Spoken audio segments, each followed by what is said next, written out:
Hi viewers, எல்லோருக்கும் வணக்கம். இன்னைக்கு சின்ன மருமகள் தொடர்கதையில் தமிழும் சேதுவும் உட்காந்து பேசிக்கிட்டு இருக்காங்க. தமிழ் ஜெனியை பற்றியே பேசிக்கிட்டு இருக்காங்க. ஜெனி கால் பண்ணாங்க, ஏதோ சொல்ல வந்தால் அவங்க அம்மா ஃபோனை பிடுங்கி ஆஃப் பண்ணிட்டாங்கன்றாங்க தமிழ். உடனே சேதுக்கு கோவம் வந்து, எப்போ பாரு அந்த ஜெனி கதையை தான் பேசுவியா தமிழ்? அந்த ஜெனி யார் நம்ம குடும்பத்துக்கு? ஏன் அவளால் பிரச்சனை போயிட்டுருக்கே, இன்னும் நீ திருந்தலையா? அவளால் அப்பாவுக்கு எவ்வளோ அசிங்கம், சீ விடு அப்படின்னு சொல்லிட்டு சேது கோவமாக வெளியே போயிடுறாரு. வெளியே போயிட்ட பிறகு இந்த தாமஸ் என்ன பண்ணுறாருன்னா, அமைச்சருக்கு கால் பண்ணி நடு ராத்திரியில் நீங்கள் வந்து என்னை பார்க்க வாங்கன்னு கூப்பிடுறாரு ஒரு விஷயம்ன்ட்டு.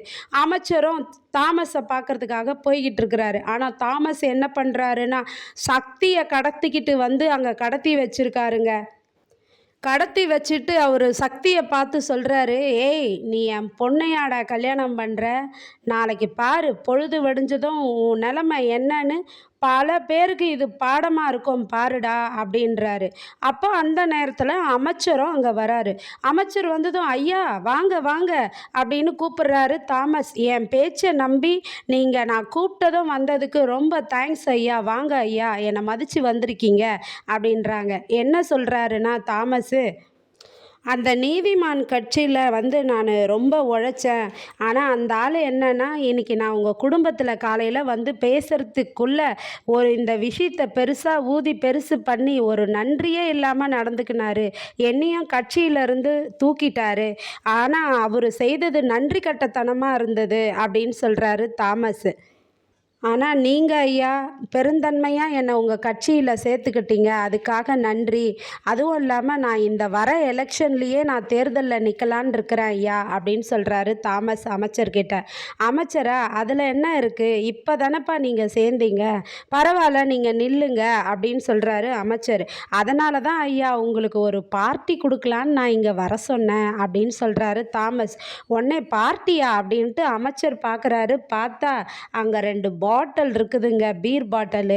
அப்போ அதை பார்த்ததும் அமைச்சருக்கு கோபம் பயங்கரமாக வருது. ஏன்னா அமைச்சருக்கு எந்த கெட்ட பழக்கமும் கிடையாதுங்க. உடனே தாமஸை பார்த்து கோவமாக, ஏய் நீ என்ன நினச்சிட்ட, என்ன நான் என்ன உட்காந்து குடிக்காரன்? உன் கூட நீ கூப்பிட்டாக்கா ஒன்றா வந்து உட்காந்து குடிப்பேன்னு நினச்சிட்டியா? நான் குடிப்பேன்னு உனக்கு தெரியுமாடா? யாரு கூட நான் சேர்ந்து உட்காந்து குடிச்சு கூத்தடிச்சதை நீ பார்த்துருக்க? நீ என்னை வந்து இப்படி கூப்பிட்ட?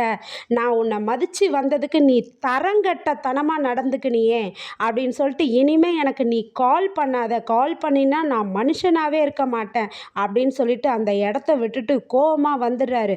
அப்போ தாமஸ் நினைக்கிறாரு, போ போ, நாளைக்கு பாரு நீயும் உன் மருமகளும் எனக்கு செஞ்ச துரோகத்துக்கு என்ன கதி ஆகுறீங்க பாரு அப்படின்ட்டு தாமஸ் மனசுக்குள்ளவே நினச்சி சொல்கிறாருங்க அமைச்சரை பார்த்து. சொல்லிட்டு சக்தி கழுத்தில் கத்தியை வைக்கிறாருங்க தாமஸு. நான் உன்னை என்ன பண்ணுறேன் பாடுறான்னு. உடனே அவங்க ஆளுங்கிட்ட கத்தியை கொடுத்துட்டு, நான் முதல்ல இங்கேருந்து போகிறேன், எனக்கு ரத்தத்தெல்லாம் பார்த்தா மயக்கம் வரும், அதனால் இவனை முடிச்சிருங்க நீங்கன்னு சொல்லிட்டு தாமஸ் போயிடுறாரு. அவங்க அடி ஆட்களும் சக்தியை வெட்டிடுறாங்கங்க.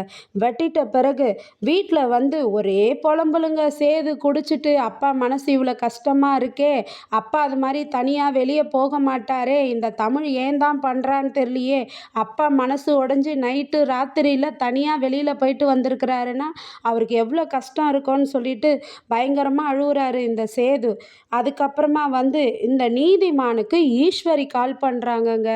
தலைவரே வாழ்த்துக்கள் தலைவரேன்னு சொல்கிறாங்க ஃபோன் பண்ணி சொன்னதும் அவரும் எதுக்கு வாழ்த்துக்கள் அப்படின்னு கேட்குறாரு. இல்லை, நான் ஒரு கோடு தான் போட்டு கொடுத்தேன் தலைவரே உங்களுக்கு, எங்கள் வீட்டில் இது மாதிரி ஒரு பிரச்சனை இருக்குன்னு. ஆனால் நீங்கள் அதுக்கு அஸ்திவாரம் போட்டு பில்லர் எழுப்பி மாட மாளிகையே கட்டி முடிச்சிட்டீங்க. எங்கள் குடும்பத்துக்குள்ளே நாங்கள் ரகசியமாக இந்த விஷயத்தில் ஈடுபட்டிருக்கோம். எங்களுக்கே நாளைக்கு யாராருக்கெல்லாம் ஆப்புன்றது பரபரப்பாக இருக்குது, கொஞ்சம் சொல்லுங்கள் தலைவரே அப்படின்றாங்க. அவரா, நீதிமான்னா சும்மாவா? இந்த அமைச்சர் மேலே எப்படா ஒரு விஷயம் கிடைக்கும் நானும் நினச்சிக்கிட்டு இருந்தேன். ஆனால் இப்போ தான் எனக்கு கிடச்சிது, அதை நான் சும்மா விட்டுருவேனா?